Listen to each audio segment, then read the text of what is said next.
ሬድዮ ኤረና ናጻ ድምፂ ኤርትራውያን ዕለታዊ ዜና ኣወፃ ሃገር ናይ ዝቕመጡ ኤርትራውያን ፖለቲካዊ ፍልሊ ካብ ግዜ ናብ ግዜ እናገፍሐን ሓደገኛን ነኾነን ይመጽእ ኣሎ።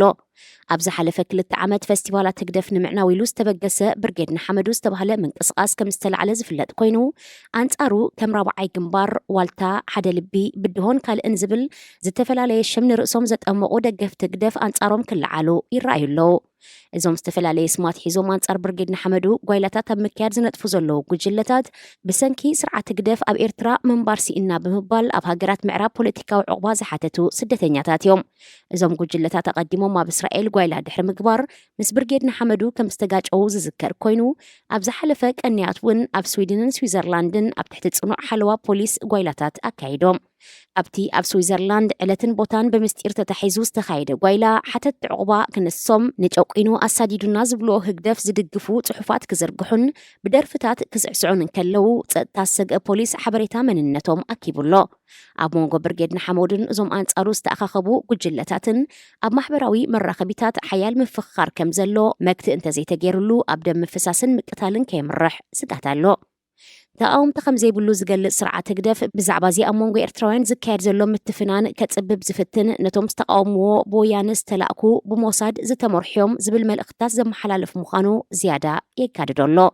መንግስቲ ኤርትራን 32 ዓመታት ዝተኸተሎ ናይ ምዕባለ ይኹን ውሽጣውን ዲፕሎማስያውን ፖሊሲታት ንኤርትራ ናብ ዕንወትን ስደት ዜጋታታን ብፍላይ ድማ መንእስያታን ይምርሓሎ ኢሎም ዝቃወሙ ኤርትራውያን ንሓያሎ ዓመታት ክኸሱ ጸኒሖም። እዞም ተቃወምቲ ኣብ ኤርትራ መሰላት ደቂ ሰብ ክሕሎ፣ ዲሞክራሲያዊ ምርጫ ክካየድ፣ ብዙሕነት ሰልፍታት ክሕሎ፣ ቁጠባ ህዝቢ ክመሓየሽን ካልእን ጻውዒታት ከቕርቡ ጸኒሖም። ግን ዛጊት ሰምዖም ኣይረኸቡን። ኣቐዲሙ ዝነበረ ፖለቲካዊ ጻውዒት ዝበዝሐ ብሰላማዊ ሰልፍታት ተሰኒዩ ዝካየድ ዝነበረ ኮይኑ ውፅኢታዊ ነበረን። ብርጌድ ንሓመዱ ዝበሃል ምንቅስቓስ ካብ ዝጅምር ግን ዝግበር ተቃውሞ ሓይሊ ዝሓወሰ ብምዃኑ ንህግደፍ ስግኣት ፈጢሩሉ ይርከብ። ካብ 1991 ኣትሒዙ ካብ 25 ሕዳር ክሳብ 10 ታሕሳስ ን15 መዓልታት ዝጸንሕ ዓለምለኻዊ ጎስጓስ ኣንጻር ዘቤታዊ ዓመፅ ይካየድ እዩ። እዚ ጎስጓስ እዚ ኣፍልጦ ሕብረተሰብ ኣብ ዘቤታዊ ዓመፅ ምዕባይን ምክልኻሉን ዓመታዊ ይካየድ እዩ። 25 ሕዳር ኣህጉራዊ መዓልቲ ምውጋድ ዓመፅ ኣብ ልዕሊ ደቂ ኣንስትዮ ክኸውን እንከሎ 10 ታሕሳስ ድማ ዓለምለኻዊ መዓልቲ ሰብኣዊ መሰላት እዩ። ዘቤታዊ ዓመፅ ክበሃል እንከሎ ኣብ ሞንጎ ሰብ ሓዳር ወይ መጻምድቲ ዝግበር ኣካላዊ ማህረምቲ ወይ ስነ ኣእምሮዊ ማህሰይቲ ክኸውን ይኽእል። ዝበዝሐ እዋን ብዘቤታዊ ዓመፅ ዝህስያ ደቂ ኣንስትዮ ክኾና እንከለዋ ኣካላውን ስነ ኣእምሮውን ማህሰይቲ ይወርደን እዩ። ቀፂሎም ብዘቤታዊ ዓመፅ ዝህሰዩ ህፃናት እዮም። ህፃናት ግዳያት ማህረምትን ስነ ኣእምሮዊ ማህሰይትን ክኾኑ ይኽእሉ። ኣብ መጻኢኦም ድማ ዓብ ስምብራትን ናይ ዕቤት ሃጓፍን ዕንቅፋትን ይፈጥር።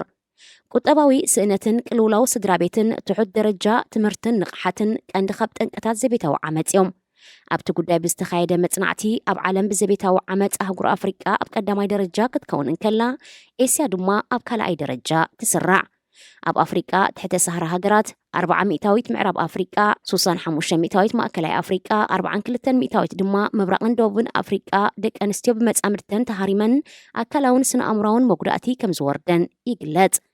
ዘቤታዊ ዓመፅ ኣፍሪቃ ንምውጋድ ደቂ ኣንስትዮ ገዛእ ርእሰን ዝኽእላሉ ቁጠባዊ ወፍሪ ምክያድ፣ ደቂ ተባዕትዮ ድማ ንቕሓቶም ከዓቢ ትምህርታዊ ጎስጓስ ምሃብ ቀንዲ መፍትሒ ኮይኑ ተረኺቡሎ።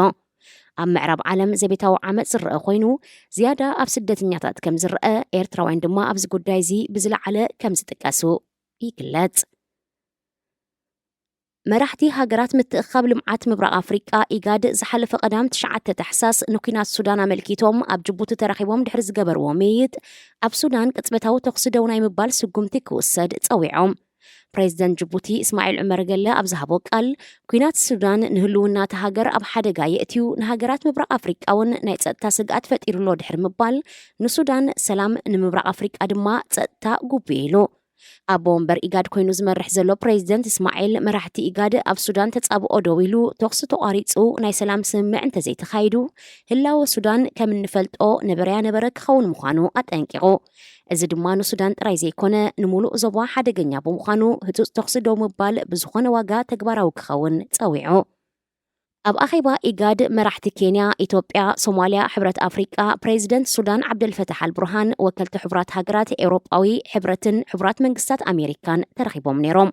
ካብ 15 ሚያዝያ ትሒዙ ኣብ ሱዳን ብዝካየድ ዘሎ ኩናት ሓድሕድ ጀነራላት ልዕሊ 12,000 ሰባት ክቕተሉ እንከለዉ ኣስታት 33,000 ቆሲሎም 6.8 ሚልዮን ሰባት ድማ ካብ ቤት ንብረቶም ተመዛቢሎም ይርከቡ። ዝኸበርኩም ሰማዕትና ዜና ኣብ ዝተፈጺሙሎ ሬድዮ ኤረና ናጻ ድምፂ ኤርትራውያን